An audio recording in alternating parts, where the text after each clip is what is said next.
My name is Ralph Young. I'd like to introduce you to my brother Harold Young. He came all the way from Oklahoma to be with us, and we're trying to see that he has a good time. Everybody's trying to make it that way, so we'll find out how we've done here in a minute. Harold, Yes, got a sir. few questions for you that people would like to know. Okay. Like, where was you born? Where or why? Well, where I was born.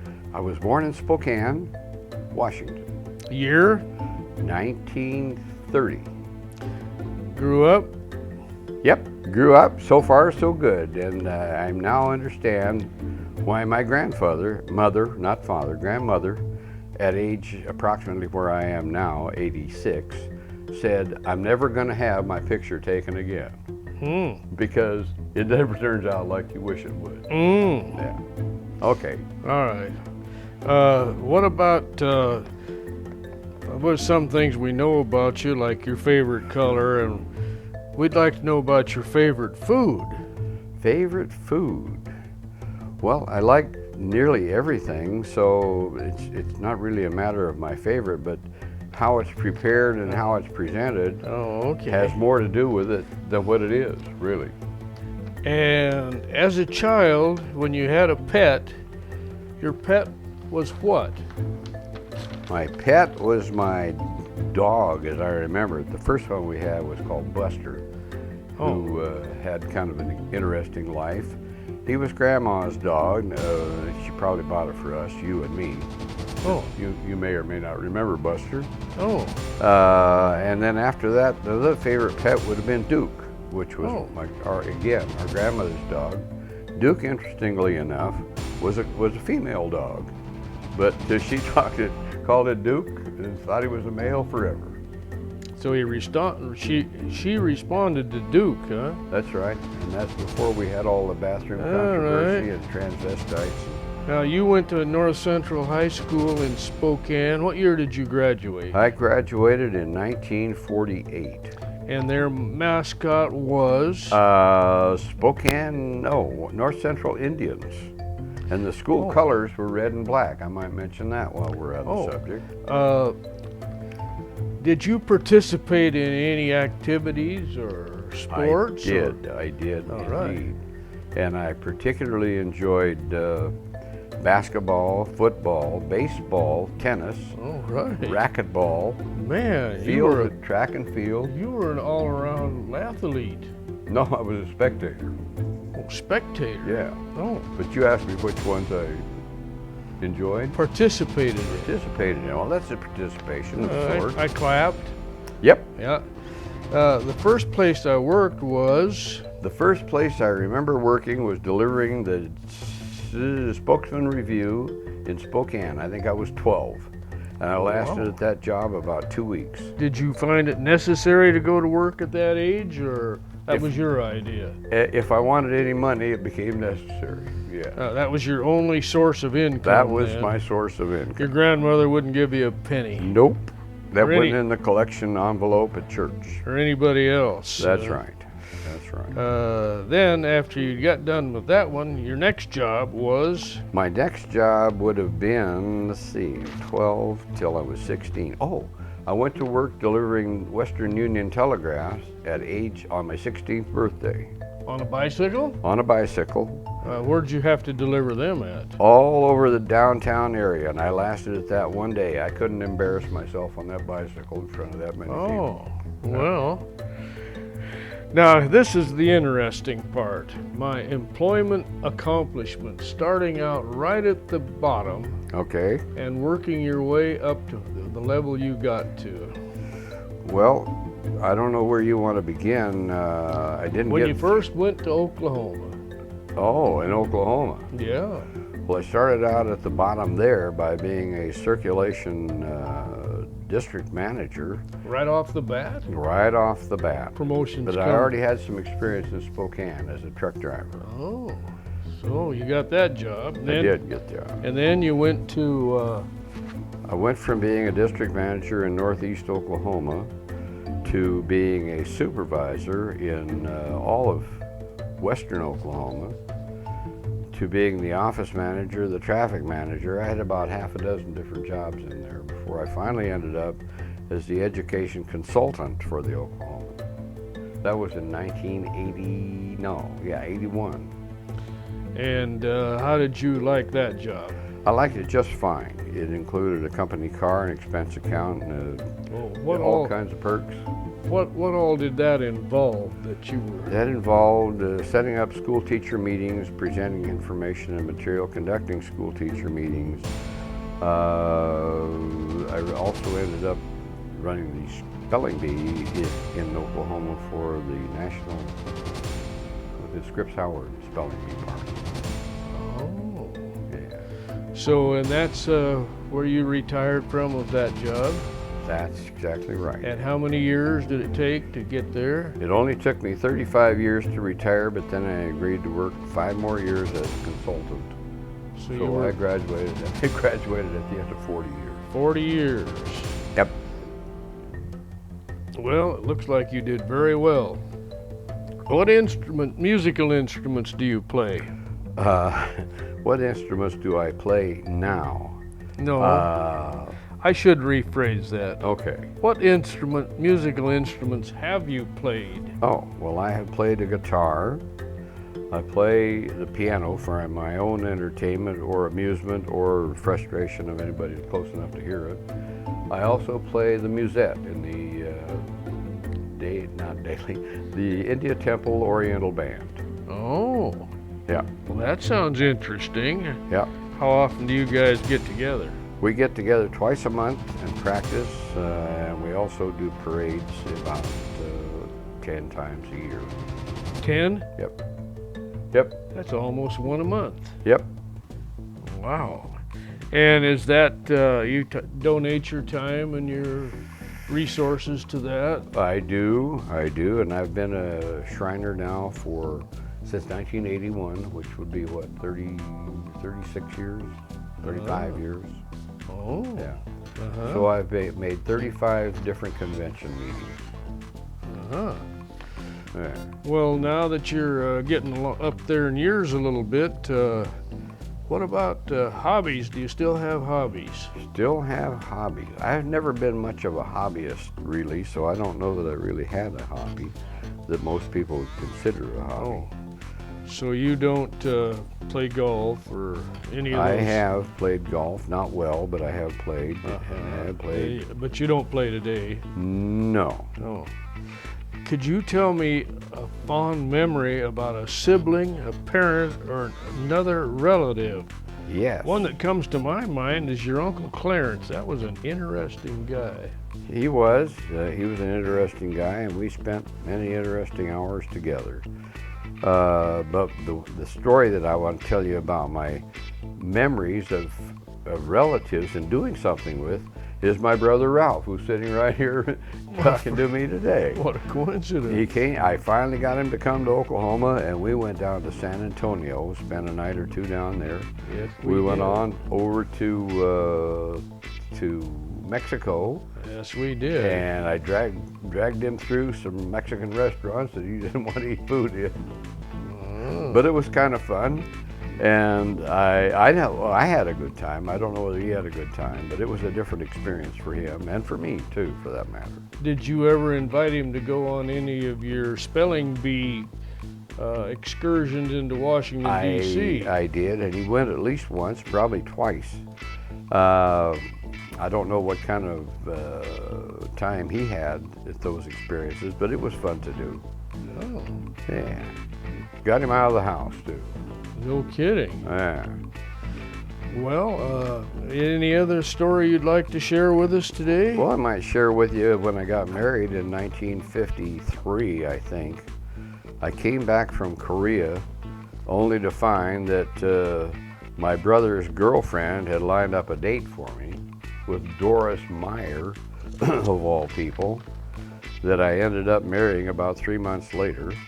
And that marriage lasted for 21 years and through 2 children, Paul and Christy. Paul now lives in Oklahoma, about 20 miles from me. Christy lives in Idaho, many, many miles from me. That marriage, I think, lasted 21 years. And then after that, I was single for quite a while, and I married a girl again called Lynn. We didn't have any children, but by that time I was getting to be an old person. And we went together 14 years, and then we decided she wanted to be married. So we got married and lasted another 4 years, which wasn't a very good record. Then she didn't want to be but married. it was the best I could do at the time. And So- now I'm just retired. And I tuned pianos for 14 years for the Mormon Church. Yeah. After I retired from the Oklahoma, I did do that. Yes, you did. Yeah. So your life has been pretty much shared with females up to this point. Much as You I have a could. girlfriend today. I have a sort of girlfriend today. She says we're just friends, and I'm accepting it on that level, that basis. Hey, Harold, What? you remember your first car? Do I remember my first car? Your very first car. And where'd you get it? And how much you paid for it? How could you ever forget your first car? That'd be like asking you, do you remember your first girlfriend? Of course you're going to remember your first car.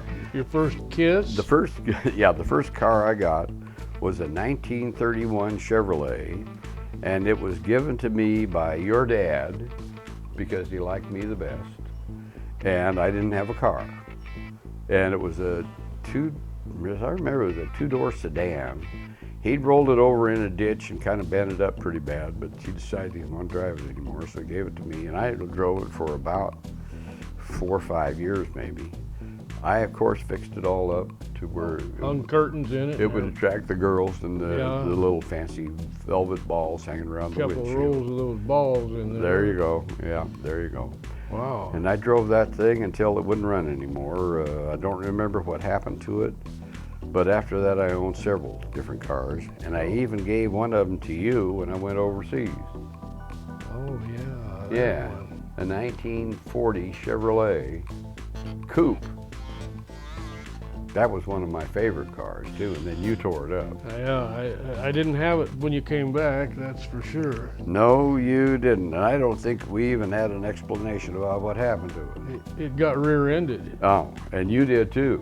I did. Yeah. Well, By a anyway, Buick Roadmaster. speaking of Buicks, when I got ready to move to Oklahoma, I owned a 1953 Buick, and this was in 1960, so it was 7 years old. And when we took off from Spokane, I had no idea whether that car would make it all the way to Oklahoma or not. But it did. But by the time I got there, the engine was gone. So I never owned another Buick after that. Well, what'd you do with that car? I left it someplace. And then the company gave you a car right then? They did. They did. It was, So you didn't even need a it car was- after not that. not that I had But to own. Doris did. Well, that's not my problem. It was then. Oh, well, I guess it was. Because when I had the car and it was working, which was most of the time, she didn't have a car. Oh, she bought a Skylark, I remember that. She did, but that was a 64 Skylark. And it didn't happen until, And that was 94. yeah, we'd already moved to Oklahoma City by then. We lived in Miami, Oklahoma when we first moved down Oh, Miami? there. Miami. Oh, Miami. I know if you're in Florida, it's Miami, but this is Miami, Oklahoma. Have you been following the Sooners football team? I wouldn't miss a Sooners football game, no matter what. We have a wonderful record as far as college football is concerned. And this year, it may surprise you to learn that we're ranked number 3 in the nation in chances to win it all. And Washington is number 18. Harold, Yes? what is the most important thing in your life at this time? At this moment, well, I figure the most important thing is to stay out of trouble, pay my taxes, pay my bills if I can remember to, do it on time. And speaking of on time, I might mention to our camera operator here today, being on time is more important than you think. Anyway, if I have a commitment to something, I'm going to try to see to it that I get that done. Can you give us an example of a commitment you would Yeah, have? yeah. We're going to have a Central States Shrine Association convention in Little Rock, Arkansas in about a month. And I'm expected to be there and compete. Even though I haven't been doing that well recently, I'm going to see to it that I am there and that we do compete. Yeah, That sounds good. well, that's So, is there anything else that's important to you at this stage? keep Health? Keep your health? Keep your health. Yeah. Wealth? Don't do anything to upset too many people. Try not to make too many serious mistakes. Uh-huh. Yeah. Uh-huh. And if you do, try to correct them. Those are all admirable qualities. And if you don't, hope you can find some forgiveness in life. That's important too, I'm sure. Uh-huh. Oh, Harold, What? I think we're about ready to wrap this up. Okay. Can you think of anything else that's kind of humorous or important that the viewers might enjoy? I can Oh, indeed. good. I'm- Glad to hear that. I'm reminded of when I was growing up, some of my favorite radio shows. Oh, Now this is going to come as a total surprise. not to me. Yes, to you, because you were never home. You were always out chasing the girls and stuff. But anyway, I used to love to come home and listen to One Man's Family, Lum and Abner, and the Bickersons. I think the Bickersons were probably my favorite. I happen to know that you lied about One Man's Family. You hated that show, and Grandma made you listen to it. Oh. Oh. But the rest of them, I probably have to go along with you. Yeah, yeah. And Okay, now what about your favorite movie or movie star? My favorite movie has to be O'Connor. What was his first name? Donald? No, the other one. Cowboy. Oh, Cowboy. That's from Rifleman? Yep. That's Chuck. Chuck Connors.